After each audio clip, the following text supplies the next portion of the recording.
Bismillahirrahmanirrahim. Kulan wacan oo wanaagsan ku soo dhawaada warka halku dhig news qodobada ku daawad doontaan waxa kamid ah madasha xisbiyada oo ku dhawaaqay inay ka bixiyeen wada hadaladii farmaajo al-shabaab oo dad badan ka soo afduubtay gudaha Kenya oo qaaday talaabo yaab leh oo ay weerarada al-shabaab uga hortagayso hadii aad nagu cusub tahay fadlan daawada subscribe channelkan si aad u hesho wax kasto aan channelkan soo gelino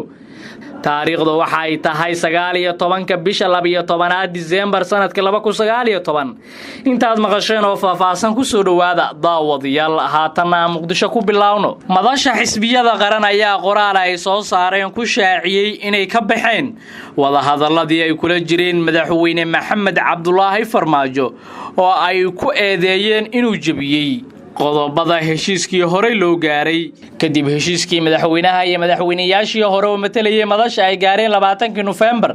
ayaa waxa lagu waday in dhinacyada ay mar kale kulmaan si dib loogu eego fulinta qodobadii hore lagu heshiiyay la iskuna raaca kuwa cusub hase yeeshee madasha ayaa qoraalka ay soo saartay oo ku taariikhaysan 18 December bishan ku guda jirno ku sheegtay inay garowsatay in danta farmaajo wada hadaladii hore ay ahayd kaliya hadaf siyaasadeed aan ahayn inuu xal la gaaro saamileeda siyaasadda dalka waxyaabaha ay madasha ku eedeeyeen madaxweyne Farmaajo ayaa waxa kamid ahaa inuu diiday inuu bulshada la wadaago qodobadii hore loogu heshiiyay taasi oo ay ku qeexeen inay hordhac u ahayd inuu san ixtiraamin heshiiska madasha ayaa madaxweynaha ku eedeysay inuu si cad u jabiyay dhammaan qodobadii heshiiska sida qodobka dhowrista xuquuqda hadalka iyo socodka muwaadinka iyagoo tusaale u soo qaatay in xildhibaan Daleys Xasan Aadan kana tirsan baarlamaanka Soomaaliya loo diiday dhawaan inay ka dhoofto garoonka Muqdisho 20 November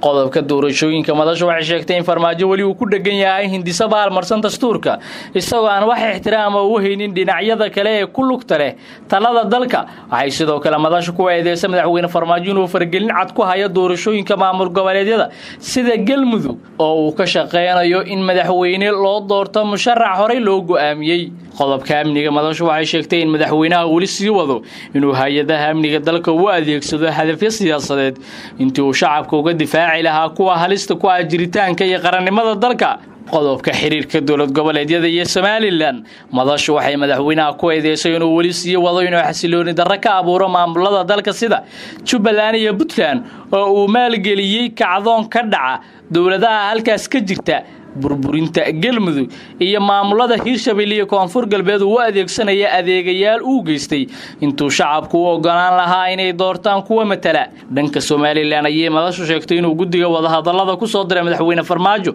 shakhsiyaad ku eedeysan inay xubin ka ahaayeen dawladii Siyaad Barre oo loo haysto xasuuqii shacabka Somaliland dhammaan qodobada korka cusub ayay madashu sheegtay inay cadeen u yihiin in Farmaajo aysan daacad ka ahayn heshiiskii wada hadaladii hore balse uu doonayay kaliya in uu ku muuqaal dhisto iskuna ekeysiyo inuu leeyahay hoggaan wanaagsan madasha ayaa shuruud ka dhigtay in si wada hadalada dib loogu furo ay qasab tahay in madaxweyne Farmaajo shaaciyo qodobadii hore isla markaana si rasmi ah u fuliyo markaana dalka Kenya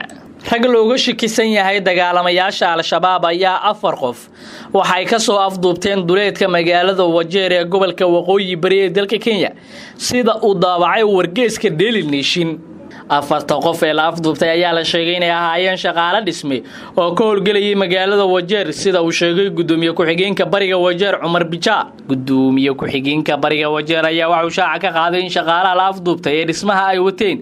gaari dul banaana ah isla markaana ay dhisme ka wadeen wadada isku xirta Riiba iyo Konton oo hoos tagtay magaalada Wajeer sidoo kale gudoomiye ku-xigeenka bariga Wajeer ayaa sheegay in darawalkii gaariga uu ka baxsaday ragga afduubka geysatay kadib markii uu isku dhigay nin telefoon ku hadlaya kadibna cagaha wax ka dayay mas'uuliyiinta oo hadlay maamulka Wajeer ma sheegin in dadka la afduubtay ajaanib ku jirto ama Kenyaan kaliya yihiin dhaqdhaqaaqa al-shabaab ayaa iyagana sheegtay inay qafaasheen shaqaale Kenyaan ah iyo 2 gaari oo mid cagaf tahay kuwaas oo ay la galeen gudaha Soomaaliya dhanka kale dawladda Kenya ayaa maanta ku dhaqaaqday talaabo yaab leh oo ay weerarada al-shabaab uga hortagayso basaska ka howlgala deegaanada hoosta gobolka Waqooyi Bari ee Kenya ayaa lagu amray inay galbiyaan ciidamo boolis ah sida laga soo xigtay warbaahinta maxalliga ah. Taliyaha booliska gobolka Maxamed Biriq ayaa sheegay in talaabadan ay salka ku hayso badbaadinta rakaabka. Daawadayaal wanaagta warkad kala socoteen Halkudhig News. Haddii aad nagu cusub tahay fadlan daawada subscribe channelkan.